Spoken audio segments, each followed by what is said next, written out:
2014년 첫 번째 주일 예배를 하나님 앞에 드리고 있습니다. 오늘 예배에 참여한 모든 성도들에게 또 가정 외 또 사회생활 속에 하나님의 임마누엘의 돌보심의 축복이 충만하시기를 주의 이름으로 축원을 드립니다.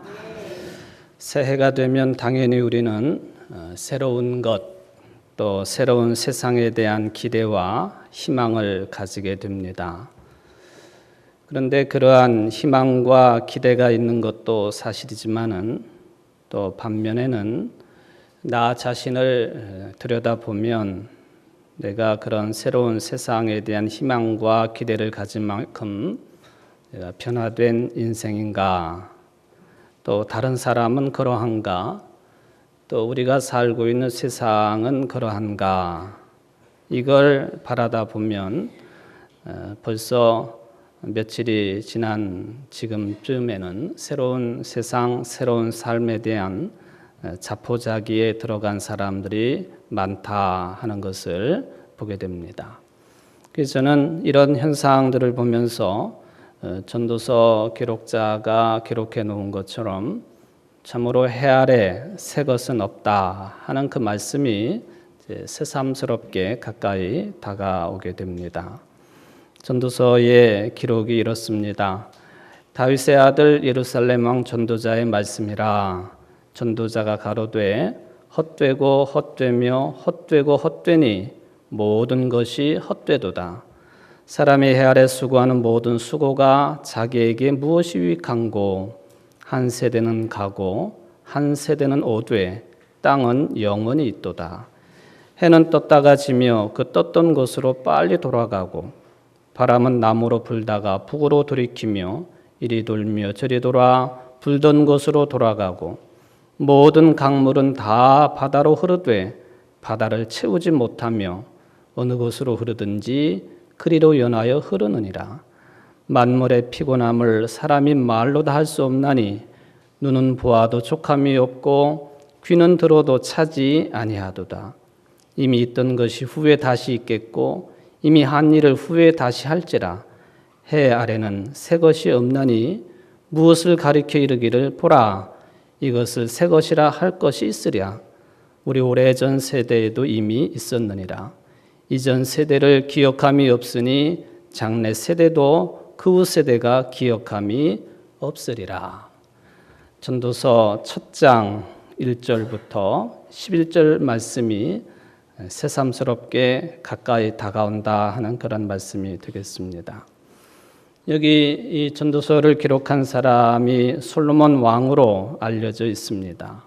솔로몬이 해 아래는 새 것이 없다 하는 말을 남겨놓았는데 이것은 솔로몬이 어린 시절에나 젊은 청년 시절에 팔팔할 때 남겨놓은 말이 아니고 솔로몬 말년에 남긴 말이다라고 알려져 있습니다. 솔로몬은 무언가 새 것이 있을까? 무던히 노력을 하고 이것을 추구해 보았습니다. 지식을 추구하고 또 쾌락에도 탐닉해 보고 또 많은 글도 쓰고 또 시도 쓰고 또 책도 저술을 합니다. 심지어는 많은 여성들을 통해서 새 것이 있겠는가 추구해 본 사람이 솔로몬입니다. 그럼에도 불구하고 그는 해 아래 새 것을 찾지 못하고 말년에 고백하기를 해 아래 새 것은 없다 했습니다. 신약으로 넘어가 보면 사도 바울은 이러한 전도서의 입장에 대한 답변을 이렇게 정리해 놓았습니다. 해 아래 새 것이 있겠는가? 오로지 그리스도 안에서 새로운 피조물이 될 뿐이다. 고린도후서 5장 17절 유명한 말씀이죠. 해 아래서 이루어지는 자연 질서 아래서 이루어지는 것은 영원한 기쁨을 주지 못합니다. 잠깐 기쁨은 들 수 있지만 영원한 내용이 될 수 없다고 하는 것이죠. 더 아름다워지는 것도 더 많이 갖는 것도 더 배부른 것도 잠시 기쁜 일일 뿐 해 아래서 새로워질 수 없다 했습니다. 성경은 그러기에 우리 인생은 해 아래 있는 것으로 영원한 기쁨을 누릴 수 없는 대신에 해를 기준으로 본다면 해 넘어 있는 영원한 하나님으로부터 오는 것으로 참 기쁨을 누려야 된다고 우리에게 안내를 합니다. 해 아래 것을 먼저 찾지 말고 해 너머의 영원한 것을 먼저 찾아야 된다. 그런즉 너희는 먼저 그의 나라와 그의 일을 구하라. 그리하면 이 모든 것을 너희에게 더하시리라. 마태복음 6장에 나오는 말씀이죠. 이 말씀 뒤에 마태복음 7장에는 이렇게 요청을 하십니다. 구하라. 그리하면 너희에게 주실 것이요. 찾으라. 그리하면 찾아낼 것이요. 문을 두드리라. 그리하면 너희에게 열릴 것이다. 하는 말씀입니다. 이처럼 어떤 사람이 믿음을 가지고 영원한 것을 얻기 위해서 영원하지 않는 것을 버리는 사람이 있다고 한다면 그런 사람은 절대로 어리석은 사람이 아니라고 하는 그 진리 가운데 우리는 깨달음을 얻게 됩니다. 바울은 이와 같이 영원한 것을 얻기 원한다면 그리스도 안에 거하라고 요청을 했습니다. 누구든지 그리스도 안에 있으면 새로운 피조물입니다. 옛 것은 지나갔습니다. 보십시오. 새 것이 되었습니다. 그리스도 안에 있으면, 그리스도 안에 살면, 즉 하늘나라의 삶으로 살아가면 모든 것이 새로운 피조물이 된다는 고백입니다. 그리고 모든 것이 새로운 피조물의 삶이 된다고 하는 고백이 되겠습니다. 하나님의 나라, 천국은 바로 이와 같이 그리스도의 정신과 뜻 안에서 거할 때 이루어진다 했기 때문에 그렇습니다. 신천, 신지의 삶이 어디로부터 시작이 되는 것인가 하는 답변을 얻게 됩니다. 저는 이런 말씀과 연결을 해서 마태복음에만 나오고 있는 예수님의 비유가 기억이 납니다. 마태복음 20장에 기록되어 있는 것입니다만은 포도원 들어가가지고 일을 하는 일꾼들에 관한 그런 이야기가 되겠습니다. 예수님께서 말씀하십니다. 하늘나라는 자기 포도원에서 일할 일꾼을 고용하려고 이른 아침에 집을 나선 어떤 포도원 주인과 같다. 그는 품삯을 하루에 한 데나리온으로 일꾼들과 합의하고 그들을 자기 포도원으로 보냈다. 예수님의 하늘나라 비유가 늘 패턴이 똑같습니다. 하늘나라는 무엇과 같다. 여기 보면은 중간의 내용들을 다 우리가 괄호를 쳐버리면 하늘나라는 어떤 포도원 주인과 같다 했습니다. 여기 주인은 이른 아침에 장터에 나가서 일꾼을 구했습니다. 그리고 9시쯤에 다시 나가서 일꾼들을 구했습니다. 다시 12시와 오후 3시에 나가서 일꾼들을 채용을 했습니다. 그리고 마지막으로 오후 5시에 다시 나와서 이 인력시장에서 일꾼들을 채용을 해가지고 자기의 포도원으로 일하도록 들여 보냈습니다. 5차례나 했습니다. 그걸 보면은 포도원이 수확철을 맞이했다고 하는 것을 압니다.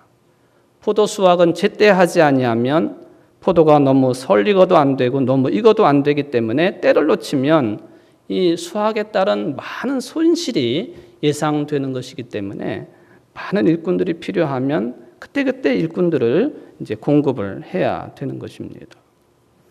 팔레스틴 지방의 포도 수확철이라고 하는 것은 계절로 볼 때에는 사막에서 불어오는 열풍으로 더위를 감당하기 어렵게 되어 있습니다. 특히 오후는 더 그렇습니다.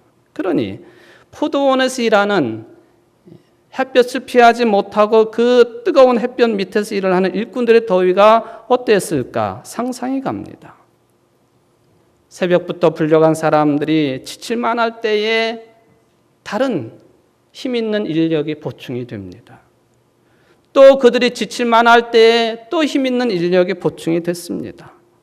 하루 종일 새로운 인력이 투입이 되었으니 일의 진척이 그나마 빨랐을 것이라고 예상을 해봅니다. 만약에 이 주인이 욕심을 부려가지고 새벽부터 일꾼들을 한꺼번에 포도원에 투입을 했다고 한다면 저 사람들이 지쳐가지고 오후까지 일을 할 수 없는 그런 상태가 될 가능성도 많았을 것입니다.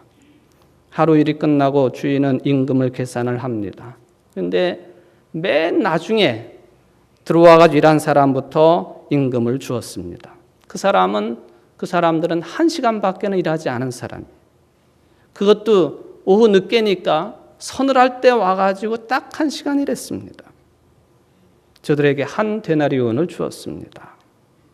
1시간만 일했는데 하루 일당을 받은 것이죠. 1시간 일한 사람이 한 데나리온 받는 것을 옆에서 지켜보던 사람들이 많았습니다. 그 중에는 새벽부터 들어와 가지고 10시간 이상을 일한 사람들이 있었습니다. 속으로 생각합니다. 저 1시간 일한 사람이 우리와 주인 사이에 약속한 하루 일당 한 데나리온을 받았으니 곱하기 10만 해도 얼마나 되는가? 10데나리온, 12데나리온 우리가 그만큼은 받겠구나. 엄청난 돈의 액수입니다. 한 보름치 정도의 그런 일한 만큼의 임금을 자기들이 하루 일하고 받을 것이라고 하는 예상은 당연한 것이죠. 그런데 놀랍게도 주인은 그 새벽부터 일한 사람에게도 한 데나리온을 계산해 주었습니다. 불평이 쏟아졌습니다. 그 불평은 당연하지요.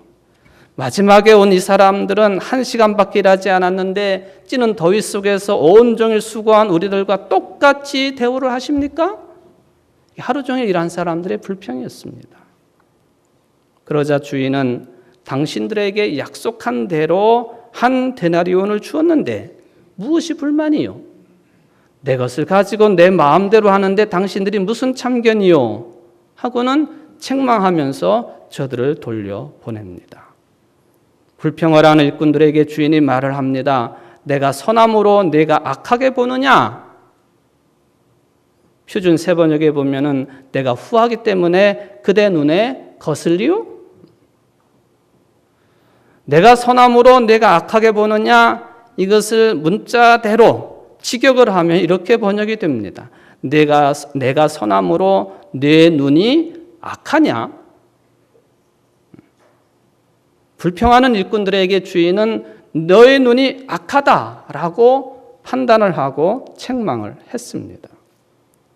악한 눈이라고 하는 이 표현은 유대인들이 자주 사용하는 관용구입니다. 그래서 성경에서도 여러 군데 사용이 되고 있습니다.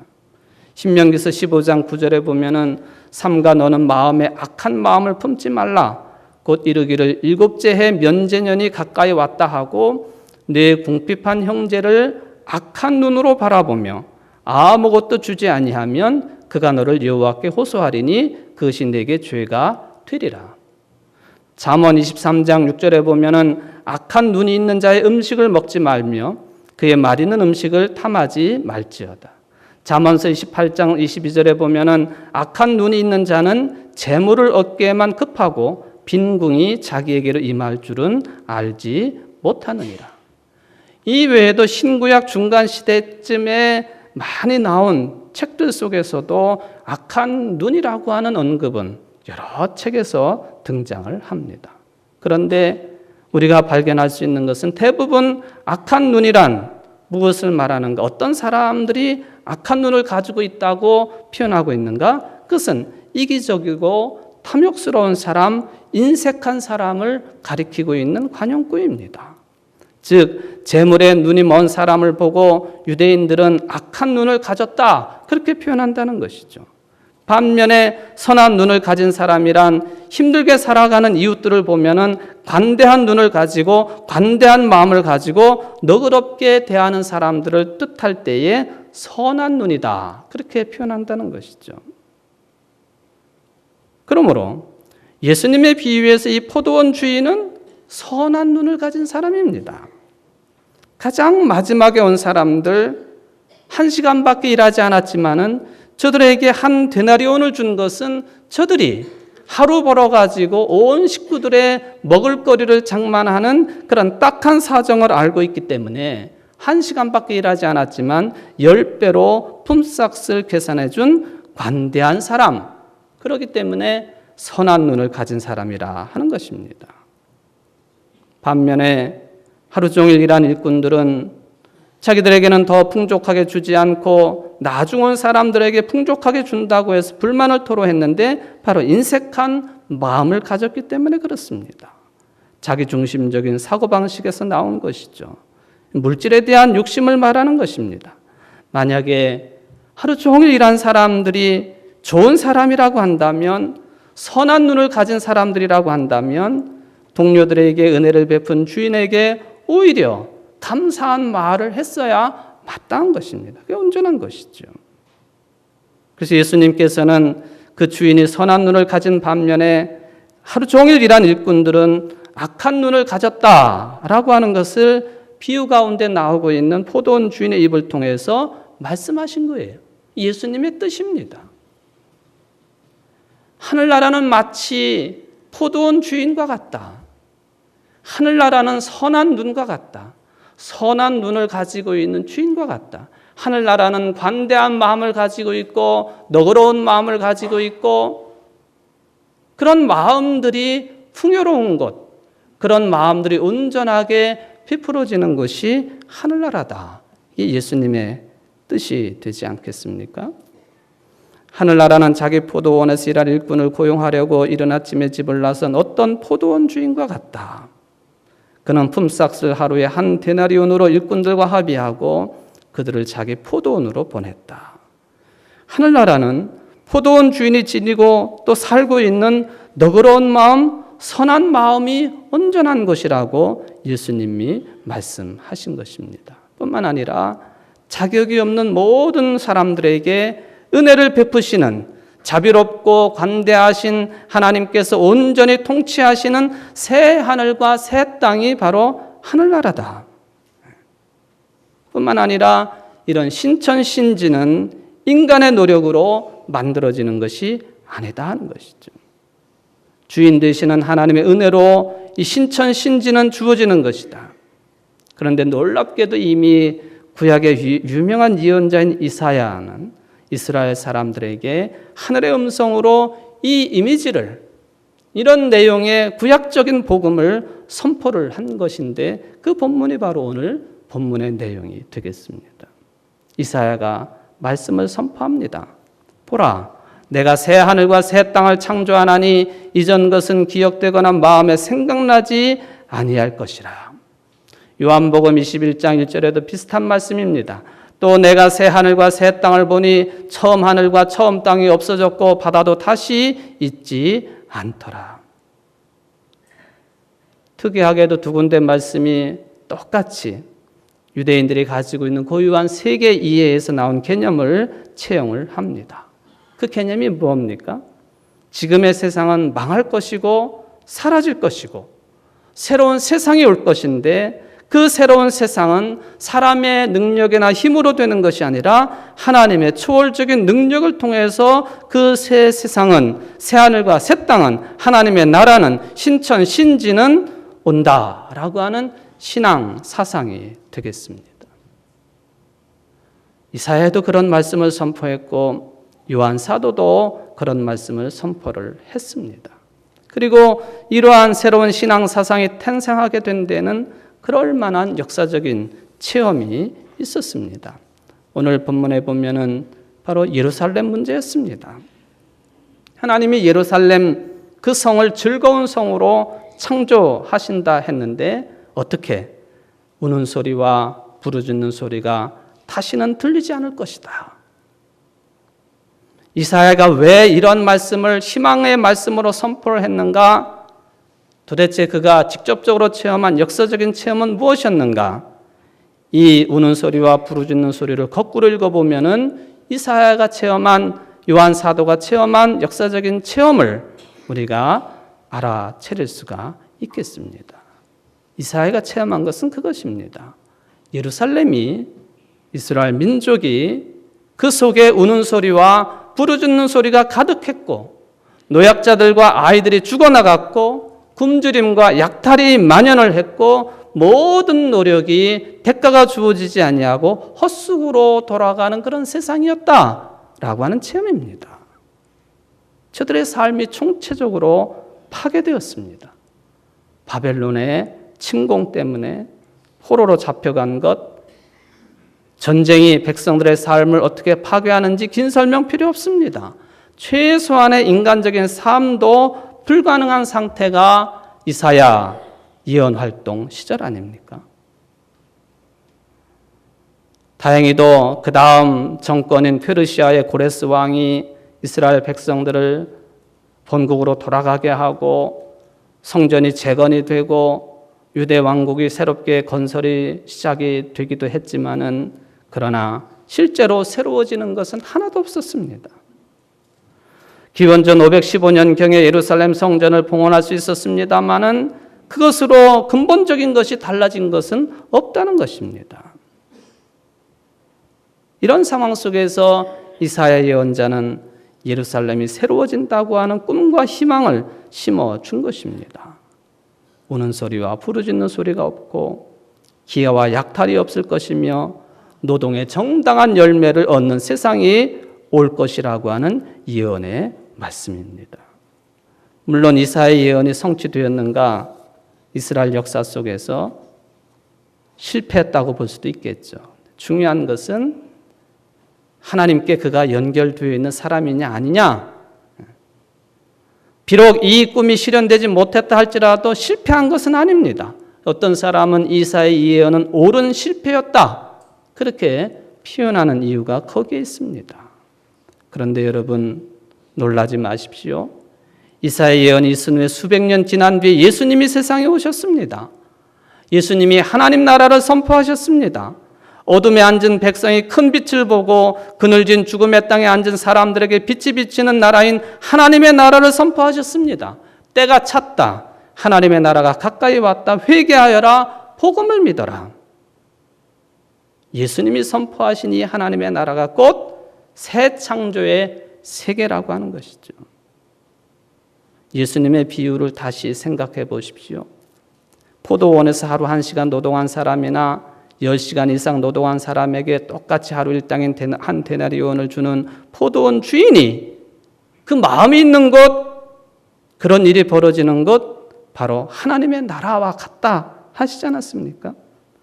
그런데 오늘 우리가 경험하는 이 세상에서는 이런 일이 일어나지 않고 있습니다. 그러므로 새 창조, 하나님을 통한 하나님의 역사를 통한 새 창조는 필수적입니다. 그런 차원에서 보면은 예수님의 하나님의 나라 비유나 이리와 어린 양이 함께 먹는다는 이사야의 예언과 영적인 호흡은 같습니다. 물론 본질은 다른 것입니다만. 이사야는 새하늘과 새 땅을 선포한 사람이라고 한다면, 전한 사람이라고 한다면 예수님은 새하늘과 새 땅을 창조하신 분이라 하는 점에서 본질적으로 다릅니다. 복음서 그것을 우리가 증언하지 않습니까? 예수님은 하나님과 함께 첫 창조에도 참여하신 분이라 했습니다. 예수님의 부활이 그 증거입니다.